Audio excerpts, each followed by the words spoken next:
नमस्कार साथियों, एक बार फिर से स्वागत है आपका अपना YouTube चैनल साइंस गुरु रवि में। गाइज, आज की इस वीडियो में हम बात करने वाले हैं गोनेड्स ग्लैंड के बारे में, यानी कि लैंगिक जनन ग्रंथियों के बारे में। तो गाइज, हेडिंग लगा लीजिए गोनेड्स। गोनेड्स हिंदी में कहा जाता है साथियों लैंगिक जनन ग्रंथि। वह ग्रंथि साथियों जो आपके जनन में सहायक होती है। वह ग्रंथि जो आपके जनन में सहायक होती है साथियों, वो ग्रंथि होती है भैया लैंगिक जनन ग्रंथि। गाइज, ये 9 नंबर की अंतःस्रावी ग्रंथि है, यानी कि इससे पहले कि साथियों हमने 8 अंतःस्रावी ग्रंथियों के बारे में हम पढ़ चुके। मैं आपको बता देता हूं साथियों हमने कौन कौन सी ग्लैंड पढ़ ली। नंबर 1 पर आती है साथियों thyroid gland. Thyroid gland. Number 2 पर आती है साथियों पैरा थायराइड ग्लैंड। नंबर 3 पर आती है साथियों पीनियल ग्लैंड। नंबर 4 पर आती है साथियों एड्रिनल ग्लैंड। नंबर 5 पर आती है साथियों पैंक्रियाज ग्लैंड। नंबर 6 पर आती है साथियों थाइमस ग्लैंड। नंबर 7 पर आती है साथियों पिट्यूटरी ग्लैंड। और नंबर 8 पर आती है साथियों हाइपोथैलेमस ग्लैंड। इन सभी ग्रंथियों के बारे में साथियों हम पढ़ चुके। आज है साथियों हमारी अंतिम अंतःस्रावी ग्रंथि, यानी कि 9 नंबर की गोनेड्स, जिसे आप हिंदी में लैंगिक जनन ग्रंथि कहते हैं। वह ग्रंथि साथियों जो जनन में सहायक होती है, उन ग्रंथियों को कहा जाता है साथियों लैंगिक जनन ग्रंथि। अब ये भी इनकी संख्या भी कितनी होती है साथियों? इनकी संख्या भी होती है 2। मेल में अलग होती है, यानी कि मेल गोनेड्स, और फीमेल में अलग होती है फीमेल गोनेड्स। इतनी बात क्लियर है? ओके भैया, देखिए जो मेल गोनेड्स है साथियों, इसे हिंदी में कहा जाता है नर जनन ग्रंथि, और फीमेल गोनेड्स को कहा जाता है साथियों मादा जनन ग्रंथि। इतनी बात क्लियर है? नर जनन ग्रंथि और मादा जनन ग्रंथि।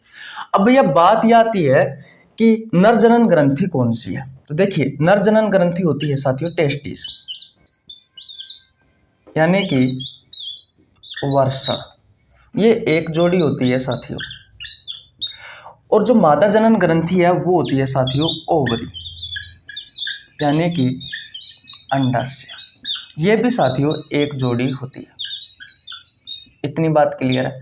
लेकिन भैया आगे बढ़ने से पहले अगर आपसे क्वेश्चन पूछा जाए साथियों कि जो गोनेड्स होती है, जो लैंगिक जनन ग्रंथियां होती है साथियों, उनकी लोकेशन क्या है, यानी कि हमारे शरीर में कहाँ पर उपस्थित होती है। तो साथियों अगर लोकेशन की बात करें तो मेरे भाई ये हमारी आंतों के नीचे होती है।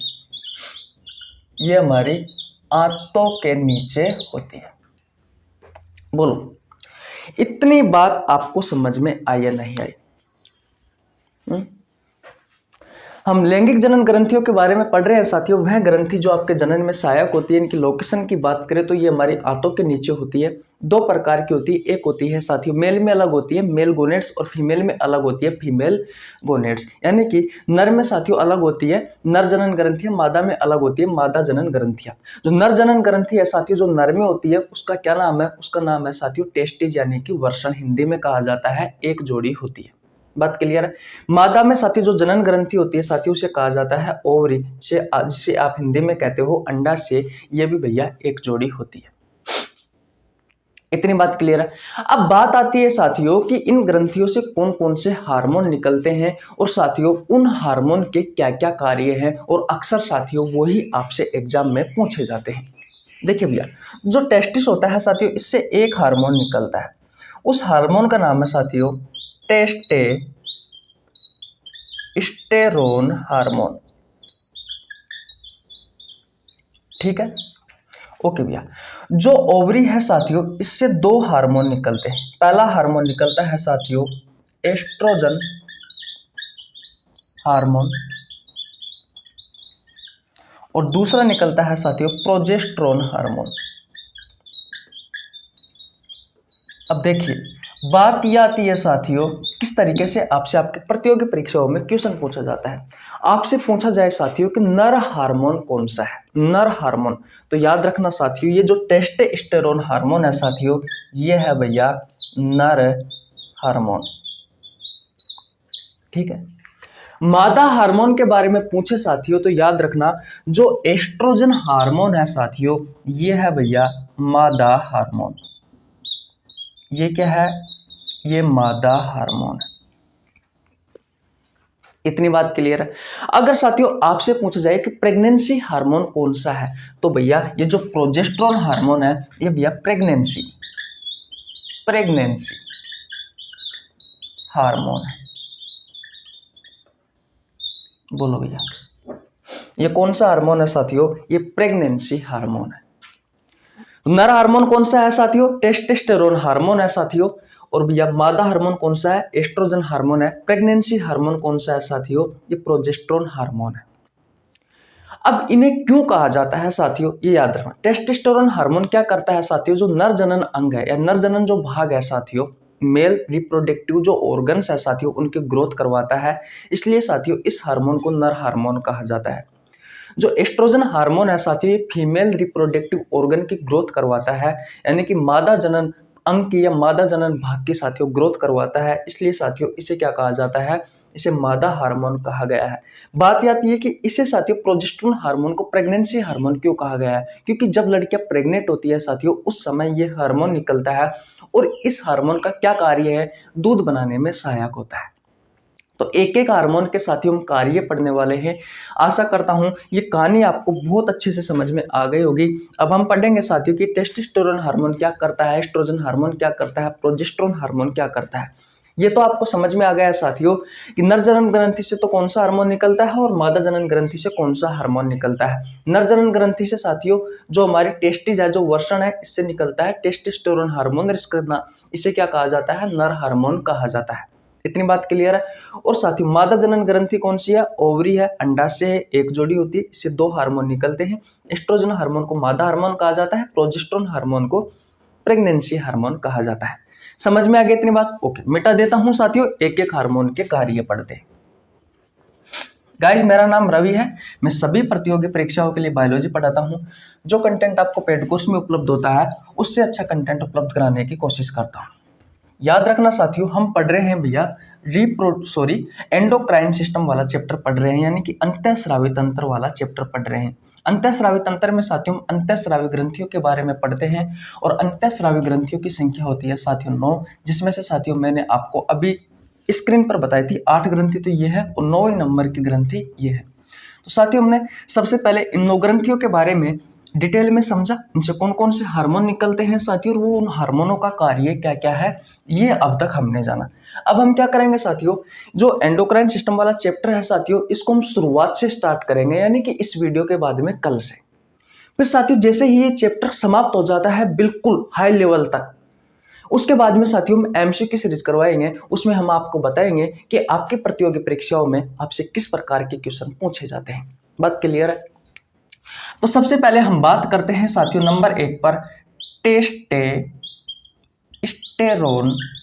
हार्मोन की।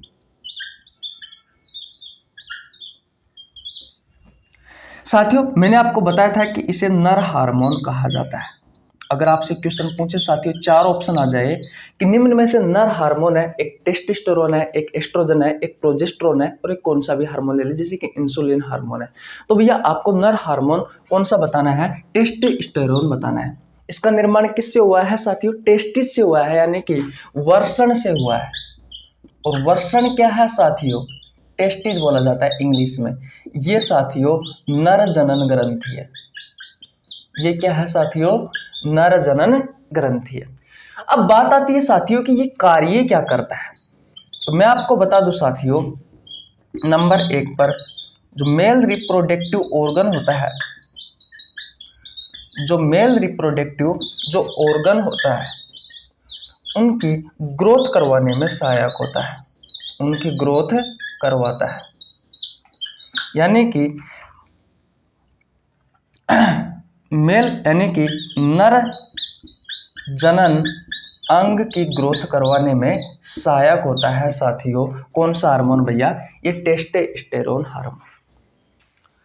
नंबर 2 पर बात करें साथियों तो आप कह सकते हो भैया मेलनेस। मेलनेस का मतलब होता है मेलनेस की ग्रोथ करवाता है। मेलनेस की क्या करवाता है? ग्रोथ करवाता है।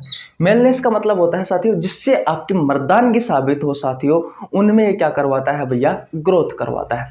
नंबर 3 पर बात करें साथियों तो ये जो स्पर्म होते हैं, स्पर्म जानते हो ना आप, शुक्राणु, इस शुक्राणु के निर्माण में सहायक होता है साथियों ये हार्मोन, शुक्राणु के निर्माण में सहायक होता है। बोलो भैया। टेस्टोस्टेरोन जो हार्मोन है साथियों, इसकी कहानी आपको समझ में आई या नहीं आई?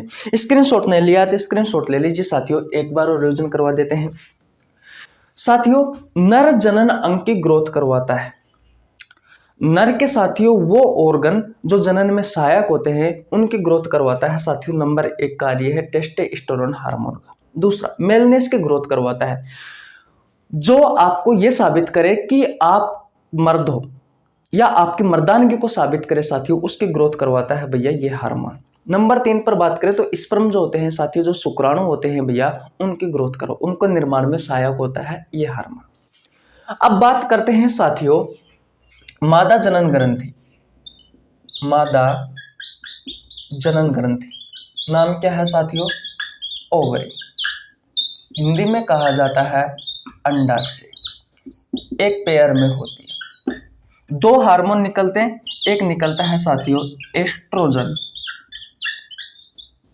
हार्मोन। सबसे पहले इस एस्ट्रोजन हार्मोन का कार्य क्या है उसके बारे में बात करते हैं। इसका पहला कार्य है साथियों कि जो फीमेल रिप्रोडक्टिव ऑर्गन है, फीमेल रिप्रोडक्टिव जो ऑर्गन है साथियों, उनकी क्या करवाता है? ग्रोथ करवाता है। यानी मादा जनन अंग है साथियों, उनकी ग्रोथ करवाने में ये सहायक होता है। नंबर 2 पर साथियों जो ओवा है, जो अंडाणु है साथियों, इस अंडाणु के निर्माण में सहायक होता है। बात क्लियर है? मादा जनन अंग की ग्रोथ करवा रहा है साथियों, तो ये भैया हमारा मादा हार्मोन है। ये कौन सा हार्मोन है? मादा हार्मोन। इतनी बात आपको समझ में आई या नहीं आई? बोलो। स्क्रीनशॉट ले लीजिए साथियों। नंबर 3 पर बात करते हैं भैया हम कौन से हार्मोन की, यहां पर बता दूं, छोटा सा काम है, प्रोजेस्टेरोन हार्मोन। प्रोजेस्टेरोन हार्मोन, इसमें आपको 2 ही चीजों का बारे में याद रखना है साथियों। ये जो हार्मोन होता है प्रोजेस्टेरोन हार्मोन, जब लड़की प्रेग्नेंट होती है उस समय निकलता है, इसलिए साथियों से प्रेगनेंसी हार्मोन कहा जाता है। और भैया ये दूध बनाने में सहायक होता है ये प्रोजेस्टेरोन हार्मोन, दूध के निर्माण में सहायक होता है। बस इतनी सी बात आपको याद रखनी है। ये हो गई साथियों आपकी गोनेड्स यानी कि लैंगिक जनन ग्रंथि। स्क्रीनशॉट ले लीजिए भैया, ले लिया स्क्रीनशॉट। तो कैसी लगी आपको ये वीडियो? अगर वीडियो अच्छी लगी हो तो वीडियो को लाइक कर देना, चैनल पर नया तो चैनल को सब्सक्राइब कर लेना, बेल आइकन को प्रेस कर लेना, जिससे आपके पास हमारी वीडियो का नोटिफिकेशन टाइम टू टाइम पहुंच सके। मिलते हैं नेक्स्ट वीडियो में, तब तक के लिए जय हिंद जय भारत। कल से साथियों हम नए चैप्टर की शुरुआत कर रहे हैं, एंडोक्राइन सिस्टम। इसको बिल्कुल हम 0 लेवल से पढ़ेंगे साथियों और बहुत ही ज़्यादा हाई लेवल तक लेके जाएंगे। उसके बाद में साथियों आपकी MCQ सीरीज करवाएंगे। अगर आपको साथियों अंतःस्रावी ग्रंथि 9 है, इनके बारे में पढ़ना है, डिटेल में बेसिक तरीके से जानना है, तो साथियों मैंने बहुत अच्छे से बहुत सारे डिटेल में साथियों मैंने आपको ये 9 ग्रंथि करवा दी है। बात क्लियर है? उससे पहले साथियों हमने सर्कुलेटरी सिस्टम पढ़ा था, उसको भी लगभग साथियों हमने 20 से 22 क्लास में पूर्णतः कंप्लीट किया था। अगर आपको पढ़ना है तो आपको चैनल पर जाइए, प्लेलिस्ट में आपको लिंक मिल जाएगा या वीडियो मिल जाएगी, जो भी है। ठीक है, ओके भैया। तो कल से नए चैप्टर की शुरुआत करेंगे, तैयार रहना। मिलते हैं नेक्स्ट वीडियो में, तब तक के लिए जय हिंद जय भारत।